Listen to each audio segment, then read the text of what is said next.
Saudações, camaradas! Eu sou o Felipe e essa é a nossa primeira aula da nossa série sobre os esquemas de reprodução de Marx. Essa série é um estudo do capítulo 30 do livro Gênese e Estrutura de O Capital de Karl Marx, escrito pelo grande Roman Rosdowski. Inscreva-se no canal para acompanhar as próximas aulas. A bibliografia utilizada, como sempre, está na descrição, junto com as sugestões, citações e notas. Para compreender a reprodução do capital social global, desenvolvido no tomo 2 do Capital de Marx, vamos partir do esquema de reprodução simples para depois chegarmos ao esquema de reprodução ampliado. Primeiro, vamos dividir a produção social em dois departamentos. O departamento 1 produz meios de produção e o departamento 2 produz bens de consumo. O valor dos produtos de cada departamento são divididos em três componentes, C mais V mais M, em que C representa o capital constante utilizado no processo produtivo, V é o capital variável gasto em salários e M é a massa de mais valor gerada no processo produtivo. Com isso, Marx, como diz Rosdowski, investiga como devem intercambiar-se os componentes do valor do produto de ambos os departamentos para que se possa avançar para a rodada seguinte do processo produtivo. Como já dito, vamos considerar primeiro a reprodução simples, que é a reprodução em medida constante, em que há lucro, mas não há acumulação de capital. Marx ilustra a reprodução simples com um esquema em que, no departamento 1, a quantidade de capital constante utilizado é 4.000. A quantidade de capital variável utilizada é 1.000 e a quantidade de mais-valor produzida também é 1.000, gerando um total de produção de 6.000. E o departamento 2 utiliza 2.000 de capital constante, 500 de capital variável e gera uma massa de mais-valor de 500, produzindo um total de 3.000. Como se trata da reprodução simples, sem acúmulo de capital, o departamento 1 irá precisar para o próximo período a mesma quantidade de capital constante utilizado no período anterior, ou seja, 4.000. Como o departamento 1 é o único produtor de meios de produção, será ele que criará seu próprio capital constante, ou seja, esse departamento vai suprir esses 4.000 de capital constante necessário para o próximo período, retirando da sua produção total. A produção total desse departamento é 6.000, menos 4.000 dá 2.000, que é o que sobrará para ser trocado com o departamento 2, para que os trabalhadores e os capitalistas do departamento 1 tenham acesso aos bens de consumo produzidos pelo departamento 2. Já no departamento 2, que é o produtor de bens de consumo, parte da produção será destinada ao consumo dos trabalhadores, 500V, e outra parte para o consumo dos capitalistas, 500P. Essa parte destinada ao consumo dessas duas classes são produzidas dentro do próprio departamento 2. No esquema de reprodução simples, ambas as classes vão gastar tudo o que ganham, pois não há acúmulo de capital aqui. Portanto, o consumo dos capitalistas será equivalente à massa de mais-valor produzida, ou seja, 500P, e o consumo dos trabalhadores será igual ao montante de salários, 500V. Com isso, resta então suprir o capital constante para o próximo período. O total da produção do departamento 2 é 3.000.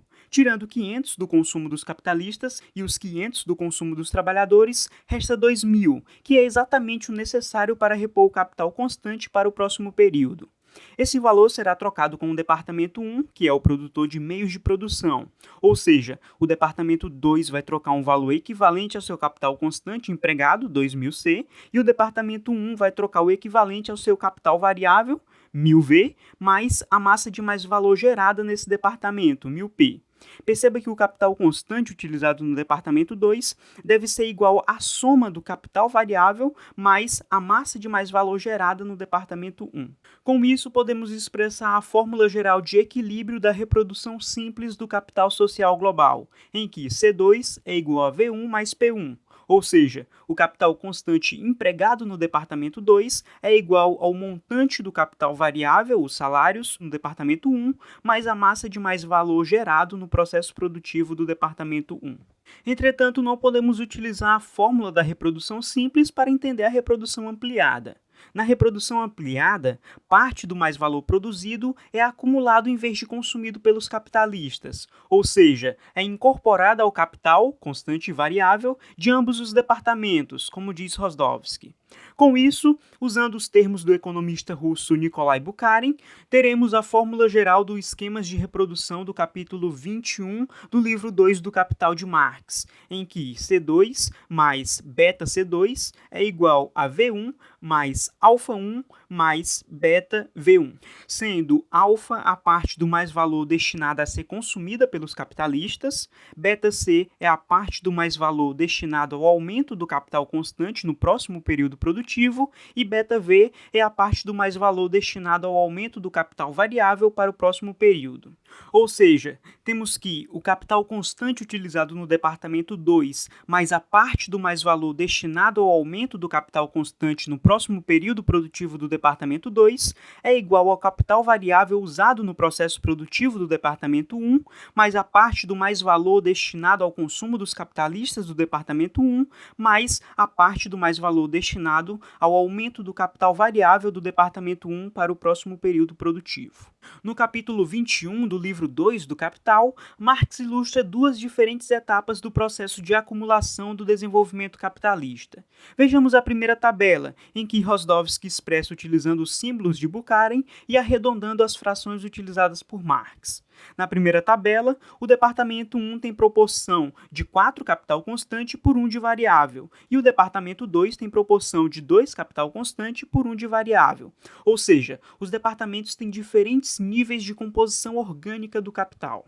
Na segunda tabela, temos um estágio mais avançado do desenvolvimento capitalista, ou seja, com maior composição orgânica do capital, mas agora ambos os departamentos têm a mesma composição orgânica, na proporção de 5 constante por 1 variável.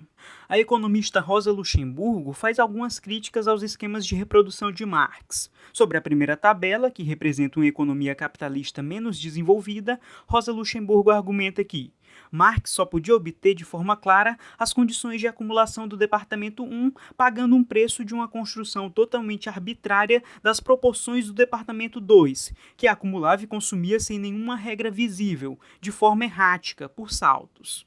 Em relação à segunda tabela, esse problema estaria resolvido, visto que, como diz Rosa, a acumulação avança regularmente em ambos os departamentos e, portanto, não há mais lugar para mudanças arbitrárias na distribuição de mais-valia no departamento 2.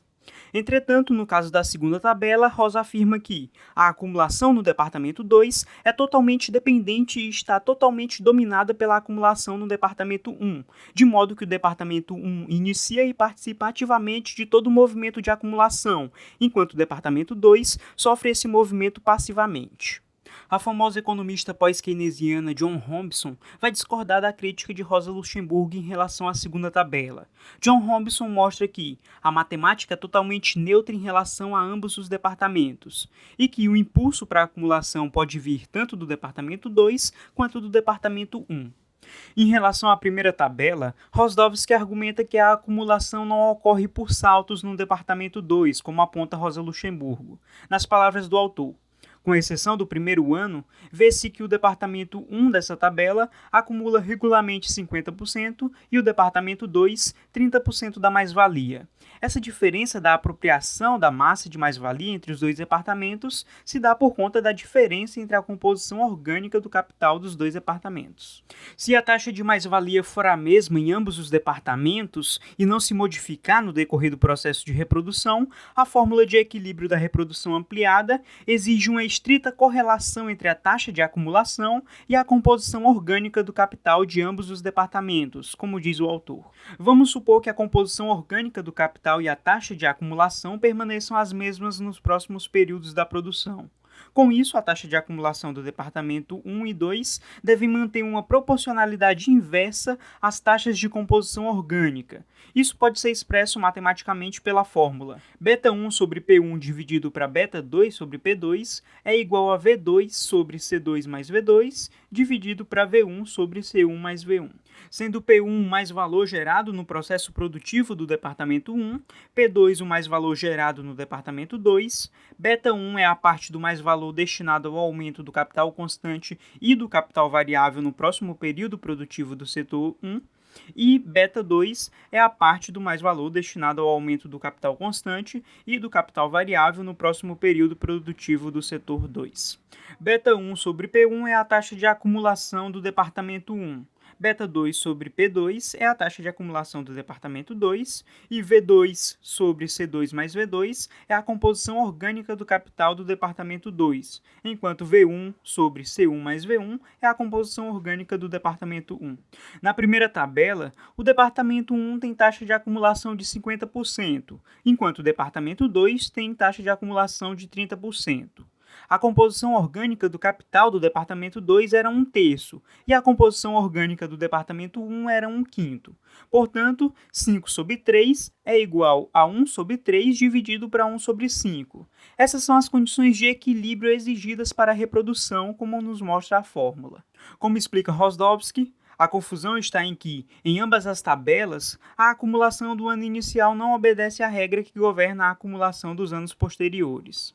Como aponta Rosdowski, há também alguns equívocos na interpretação de Bukharin sobre os esquemas de reprodução. Foi Bukharin quem formulou a relação de equilíbrio geral da reprodução ampliada, que vimos nessa aula.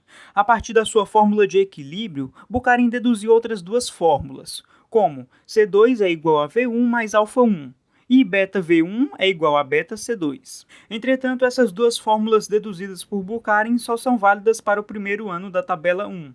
Porém, isso só ocorre porque, como explica Rosdowski, isso decorre do fato de que Marx não podia encontrar logo a proporção correta entre C1 e C2.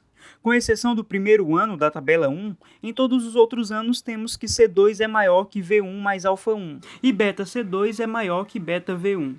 O erro de Bukharin é que ele, como explica Rosdowski, esqueceu que a reprodução ampliada do capital social global não só deve conduzir ao crescimento de C e de V, mas também de alfa, ou seja, ao crescimento do consumo individual dos capitalistas. Entretanto, apesar desse equívoco, Rosdowski reconhece a importância da fórmula desenvolvida por Bukharin.